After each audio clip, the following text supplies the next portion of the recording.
Hello friends, welcome back. For those that are new, welcome. My name is Michele. I'm the founder of the Thriver School of Transformation, which is a monthly membership where we take everything that I talk about in my videos and we learn how to put it into practice in our daily life. So if that's something you might find interesting, make sure you check out the links in the description box below.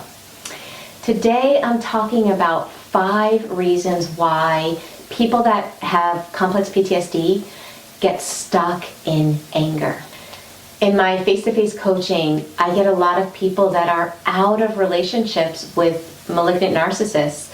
Maybe it was their parents, maybe it was work-related relationships, and maybe it was a significant other, right? They're out of that relationship, some for years, some for over a decade, and yet they have this anger that they've never been able to let go of. And there's nothing more frustrating than well-meaning friends and family that tell you, get over it. Like, why are you still so angry? Just let it go. So when they say that, and they're obviously meaning well, right? It just implies that there's something wrong with you for even having that anger. So it's even more frustrating, right?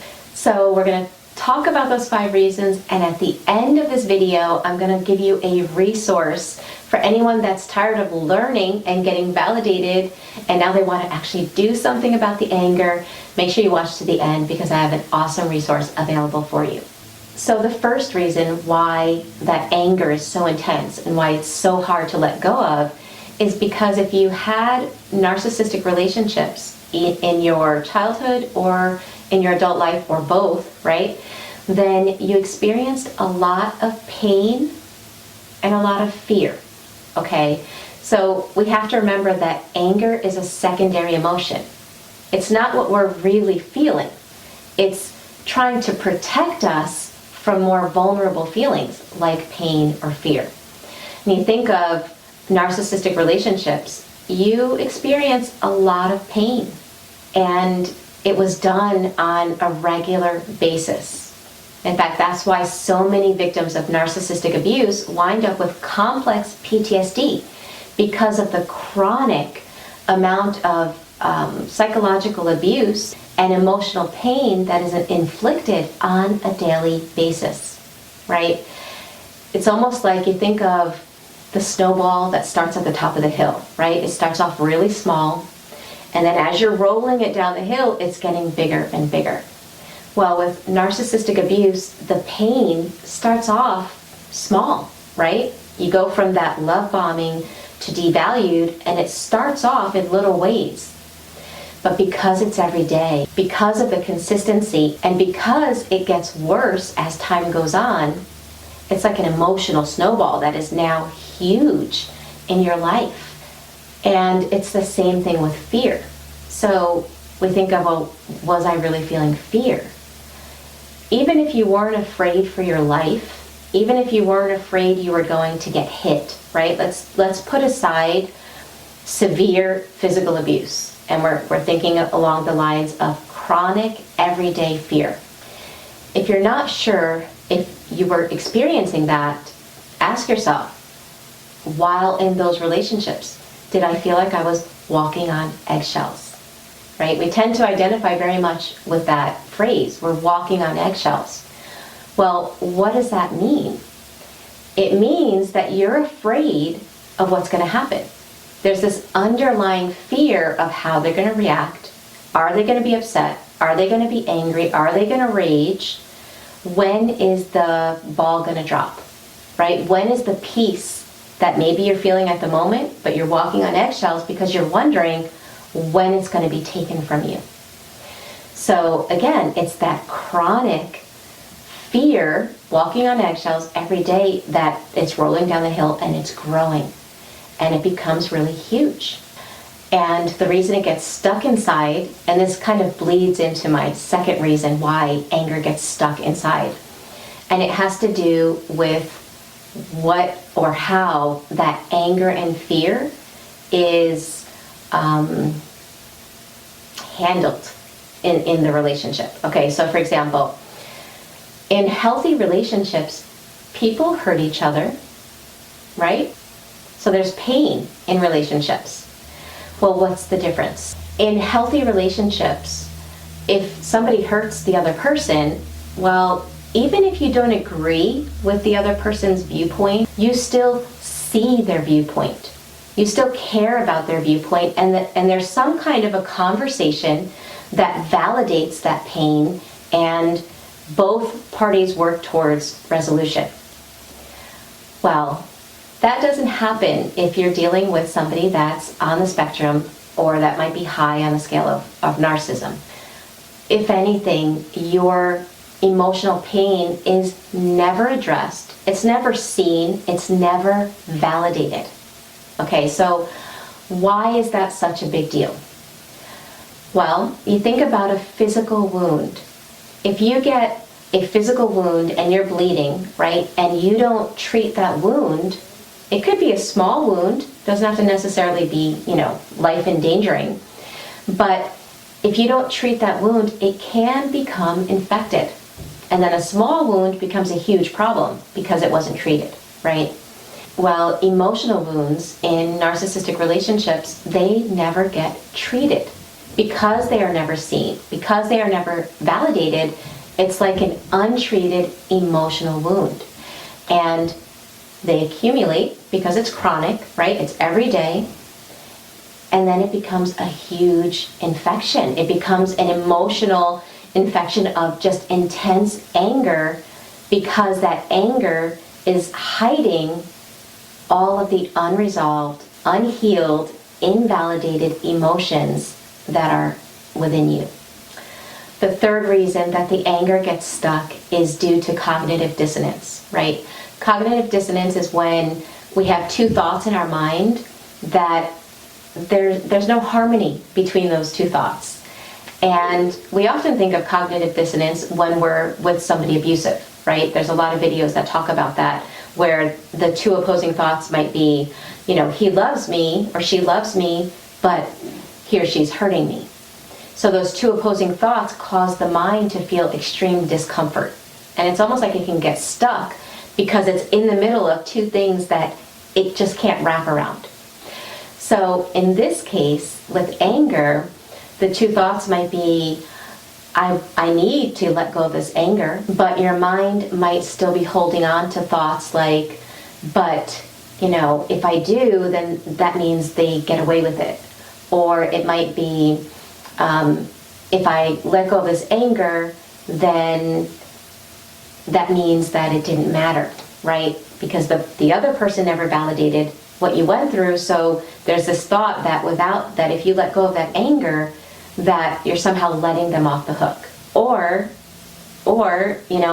I have this anger I have to let go, but on a subconscious level, your brain sees all the pain that's there. And it's unresolved. And it's like, how can I let it go? It's unresolved. So it gets stuck, and it makes it impossible to be able to let that anger go. The fourth reason is because the psychological abuse that you've endured causes trauma. Okay? There's a difference between emotional pain and trauma. It's very much like physically, there's a difference between a black and blue and a broken bone, right? So certain wounds will go away with time, like a black and blue, right? You don't have to do anything with a black and blue, and it will just go away with time. We tend to think that time heals all wounds. And the problem is that it doesn't heal trauma wounds. Just like a broken bone needs to get treated so that it heals in a way that it doesn't affect your life, it's the same thing with trauma. Now, obviously, people can have a broken bone and not get the correct treatment, right? I'm an example of that. As an infant, I had a broken arm that was never treated, so I know this looks a little weird, but this arm can go straight and this one can't. Yes, my arm healed, but I have limitations with what I can do and what I can't do because that bone wasn't treated properly. So it's the same thing with trauma. Time may go on, and there may be certain things that we that we start doing better, that improve in our life. But the trauma will show up in different areas until it gets the treatment that it needs. And the last reason why anger is so hard to overcome after narcissistic abuse is because on top of all those reasons, which are super valid reasons, on top of it, our brain memorizes the emotion of anger. Okay, so what does that mean? So when you are in the relationship with the toxic person, on top of all the reasons that I mentioned, the other person loved to provoke you to feel anger, right? Anytime you were happy, they did or said something that kind of stole that happiness and replaced it with anger or frustration or resentment, right? One of those emotions. And what happens with our brain is the more we are doing or feeling something, the more our brain helps us to memorize it. So think about, for example, when you first learned to drive a car, right? When we first learn to drive, we are watching everything, we're aware of everything, it doesn't feel comfortable. So for example, recently my daughter learned to drive, not only to drive, but to drive standard on top of it. And she was like, one day she's like, Mom, there's so much to think about. Now, as time went on, and as she drove more regularly, there was less to think about from a conscious view because your subconscious starts memorizing the habit. Well, unfortunately, when it comes to our emotions, the part of our brain that memorizes and helps us, right, which is our subconscious mind, it doesn't have a viewpoint as to what's good to memorize and what's bad to memorize. It just memorizes what comes up a lot, okay?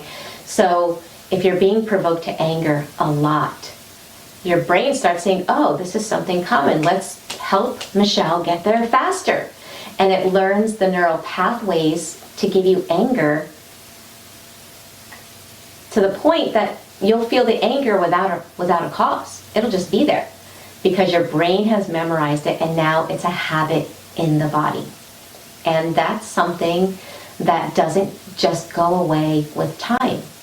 So those are 5 very real, very valid reasons as to why some people still struggle with the anger even years after they're out of, toxic relationships or away from people that hurt them. Now, if you identify with that and you're like, yes, I'm hearing this a lot, but what can I do about it? I want to personally invite you to my first Zoom workshop on how to release anger from the past, okay? It's taking place in May.